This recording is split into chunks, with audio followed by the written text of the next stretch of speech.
Gus Blue sat quietly on an empty bench. It was Friday, April 28, 2023. The life of Gus was no longer about living a normal life. Filled with rage, Gus could no longer live the life of a middle-class American. Now, Harry Roots had a plan to ensure that Gus Blue would become a new member of the 1%. Gus thought about what he was going to do. Would Harry be better or worse than Aaliyah? Why was Gus the key? There were hundreds of unanswered questions that Gus needed the answer to. Suddenly, a beaten-up red 1993 Toyota 4Runner pulled up. It was Vinnie Blue. Gus got his backpack and walked into the old SUV. "Hey, how was school?" Vinnie asked. "I mean, it was better than seeing my parents burn to death," responded Gus. "Also, by the way, there is this random guy who goes by the name of Toby Winters. I don't know him, but he wants to have you at his place over the weekend," said Vinnie. Gus remained silent. He thought that he was going to be with Harry this week, but maybe it was a way to ensure that Vinnie didn't know a thing about the Novus Ordo Seclorum. The 4Runner arrived at the house. It was nothing like the house that he lived in with his parents. The paint on the walls was wearing away. The kitchen looked like it had not been renovated since it was built. The house was also a complete mess. It was surprising that Vinnie Blue was able to essentially trash this apartment in 2 days. Suddenly, a Porsche 911 pulled into the apartment complex. Vinnie took one look at the car and scoffed. "I would go now if I were you." Gus complied and walked into the sports car. There, he saw both Toby and Harry. Gus was surprised to see both of them in the car.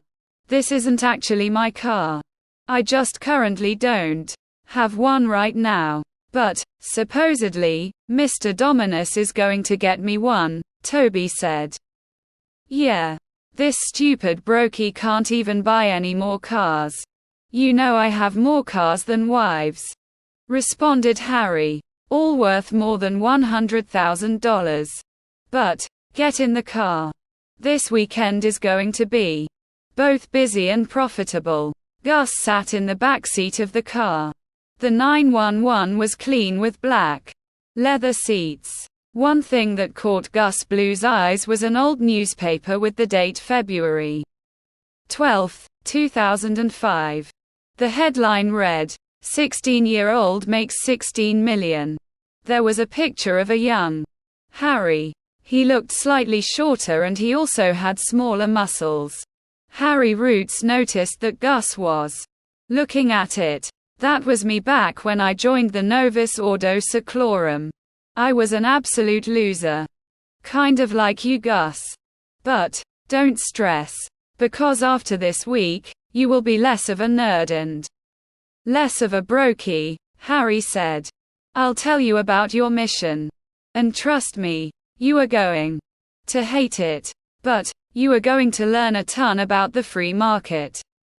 The car suddenly stopped at a large penthouse downtown. Harry, who was driving, pulled into a parking garage under the building. Harry parked the car and got out. Toby and Gus followed suit. "Now, I'm going to give Toby a mission. So Gus, you are going to have to wait a little bit. I have some servants that can give you some food and water," Harry said. Gus agreed and walked into the entrance of the penthouse. The house had nice paintings and a large flat-screen TV. Gus explored and saw an elevator with 27 stories.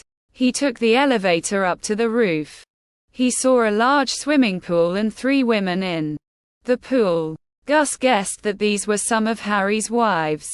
"All right, Toby. This is going to sound insane, but you probably know about the Malco Insurance Corporation, correct?" Harry asked. "Of course I do. Even the common fool would know about just how many people they have employed, responded Toby. Yeah. Well listen, I need your broke ass to do away with the competition. Joshua Malco is holding a meeting with some other prominent CEOs. And I will be attending this meeting. So, Toby asked, "Sir, I want you to fucking kill all of them. Do you not want to kill these men? Also don't worry about me, because I will escape at the last minute with Pierre Dupont. You are going to breach the boardroom and gun 'em down with some old MG42s. I hired some police officers to work with you. You will all be seen as those communists that killed around 4,000 people," Harry said. "What about the government? I mean, wouldn't this meeting be well protected in case that this was happening?" "Trust me, Mr. Winters," said Harry in a sinister tone. "There are a ton of things that money can do. The cops are more corrupt than most of the CEOs there. And Mr. Barrington will never know that his own guys were bribed. Anyways, the meeting is going to be at 7:30 tonight at Joshua's Manor. Which gives me enough time to teach Gus a couple of things on how to be like me. Because Gus needs more power in order to be truly useful to the Novus Ordo Seclorum. Listen to me, Harry," Toby said. "Why do I have to do your bidding? Why can't you just hire somebody more ruthless than me to kill all of these guys? I am still a normal person. Sure, you might have tricked me into killing 20 people, but I didn't think you were going to instantly move to directly murder some businessmen. You have proven to me that you are ruthless and terrible. Sir, I ask you, why? If I was the one responsible for killing these men, my stock would have plummeted and my life would be ruined. You were not going to be the guy to do this mission. I had previously talked to Mr. Walter about killing these guys since he was the most ruthless. But that stupid broke cosplayer Nicholas had to march in and shoot him in the eye. Then I saw you kill those 20 people. You know that if you disobey orders, you may end up like your old master. Now if you will excuse me, I have to teach Gus some things. The armory is downstairs. I suggest preparing now, Toby Winters." Toby was usually fearless, but this time was an exception. He walked downstairs and saw a massive arsenal of automatic weapons. Some of these guns were from WW2 like his 27 MG42s. But others were significantly more modern like the Xiii. Toby also saw body armor that looked like it was in the military from the War on Terror. The time was now 4:32 p.m. Toby was going to be infiltrating the house of Joshua Malco in 3 hours. Gus continued wandering around the vast and expansive penthouse.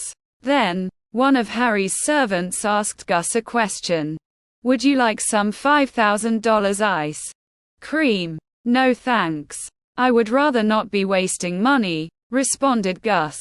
At that moment, Harry walked in. Gus obviously noticed that he was tall, but in contrast to his wives, he looked like a god. "All right, Gus Blue, today, your lesson is going to be about how to be like me," said Harry Roots walking up to Gus. "Why would I want to be a cocaine-addicted billionaire who is also a narcissistic loser?" said Gus. "I actually don't do cocaine. And I can already see the similarities between us," said Harry. "But I am going to enlighten you with my 10 rules. Rule number 1. Be greedy. Women absolutely love men who only care about their green wife. Rule number 2. Start acting with style and have charisma. I don't want you looking like a depressed 15-year-old that vapes in the bathroom. Wait, I don't vape. I actually had a 4.0 GPA until Mr. Donald's Gus said before he got interrupted. I had a 4.0 GPA, imitated Harry in a mocking tone. Now, we have rule number 3. Don't be a nerd, unless you have cash. It doesn't matter that you are 5'7". But you are bitchless and bullied because you are a socially awkward nerd. Rule number 4. Take risks.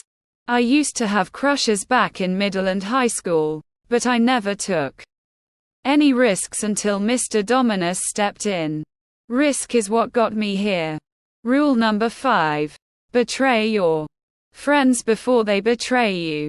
What the hell, said Gus. What is this bullshit? Rule. I am guessing that you heard the 80s song Everybody Wants to Rule the World. Responded Harry. The truth is that everybody does want to rule the world. But if you strike at your friends before they can, there is a slight chance that you can rule the world. Rule number 6. Get physically stronger. Back in 2004, I was a weak twerp that didn't know how to defend myself in a fight. Now, I could probably beat 20 of you in a fight. Rule number 7. Invest in the stock market. Now I am no Warren Buffett. I am actually superior to him. But Toby here is going to complete a mission that will fuck up the economy. Some of my competitors' stocks are going to plummet and stay low. But my stocks will rebound. So, I am going to give you $1 million to invest into my numerous corporations. Why should I take this money? Are you going to be like the IRS and steal it even if your stocks do rebound? Asked Gus. No, exclaimed Harry. I don't like talking about the IRS. I do not evade taxes, but there are some loopholes that you are going to need to learn if you want to keep most of the money. Rule number 8. Do not be stuck in the past. I did some really stupid things back then, but I have to move on from it. Rule 9. Do not chase women. Make sure that the women chase you. If I was chasing women, I would be married to an ugly fat ass named Karen. Why do you have to mock people named Karen? Asked Gus. Because the only Karen I knew really well ended up having to use one of those mobility scooters at Walmart, replied Harry. Lastly, and this is the most important rule. Rule number 10. Use logic rather than emotions to fuel your decisions. You know what happened to Mr. Walter. He got a bullet in the eye. But he actually used to just be a conservative. But as he slowly progressed into insanity, he started to use emotion-filled hatred. It was the same thing that happened to Hitler. Mr. Walter could have become a dictator even worse than Hitler himself. I cared about that man, but he was no longer that conservative that I met back in 2004. Oh yeah, and before I forget, I have around 10 companies that will rebound. Buy low, sell high. I created a bank account just for you. Thank you, I guess, said Gus reluctantly taking the offer. I have to go to Joshua Malco's house for a business meeting. He lives in the Renmo neighborhood near Freedom Miller High. And right now the traffic is terrible. It will probably take me around 2 hours to get there. But I have one question for you. Do you like anybody? Asked Harry. Not at all, said Gus. Be honest, or you may end up 6 feet under. Gus hesitated and then replied, fine. Her name is Cynthia White. Why do you ask? I now have a mission for you, said Harry. My task for you is to talk to her. It could be about the weather or it could be as insane as talking about Mr. Walter. And I also want you to make some money. I have got 10 companies that are going to plummet in value. Watch the stocks. Then when they start increasing in value, buy $100,000 of shares in each of them. Harry Roots looked at the time. 5:34 p.m. He began walking to the car, ready to be attacked. The drive to the house of Joshua Malco was a busy and stressful ride. For both Toby and Harry, they had been caught into the rush hour traffic. The drive from downtown to Joshua's manor should have taken 30 minutes. But because of insane traffic, it took 2 hours. Harry arrived just barely in time. He walked into the meeting where 49 other men sat. Just in time. Harry, said Victor Schimt, who owned the multinational Western Railroad division based in Berlin. The rest of the men chuckled. Well, this meeting isn't about hatred between these many corporations all over the developed countries. We held this meeting when there were just 10 businessmen back in 1993. And Mr. Roots here has been a member of the Billionaires Business Organization before you. We actually had a meeting at his place last year to celebrate his 10th anniversary in this association, said Joshua Malco. But anyways, first order of business, and this is to Pierre DuPont. I noticed that the fire caused by Shannon Porter on your own property slightly dented your stock price. We will all make sure to fix that. And we all will work together here to ensure that any of our other corporations can stay afloat, because you all helped me out during the terrorist attacks on April 4th. The crowd started murmuring in agreement. What about my company? I was accused of doing child labor in Burundi. But none of you guys helped out, said the newest member, Alexei Semenov. Or what about the trade restrictions on Russia? Well. You see, you were not a member of this organization when that occurred. But we are buying shares into your company as we speak, replied Joshua Malco. Harry then got a text from one of his offices on his other phone. Ready to strike. Toby will work with us. Both Harry and Pierre got out of their seats and walked out of the conference room. Hold on, said Joshua. Why are you two leaving? Because we want to make some deals in private with another businessman. And he is currently on a very tight schedule, said Harry. Why couldn't you tell us earlier? Asked Joshua Malco. Because there was a change of plans, answered Harry. The two were now out of the conference room. They began to walk to the roof where a helicopter was waiting to pick them up. Harry texted them back and said, "We are out of the building, do what you want." Toby had been dreading this moment for the past couple of hours. But now, the other men were ready to kill them all. Toby began marching through the courtyard in his heavy armor. The security guards yelled, but their yells were muffled by the gunshots. Toby couldn't believe what was going on. The men were now in the mansion. Joshua's son, Richard, saw them. "Can you hear me, Dad?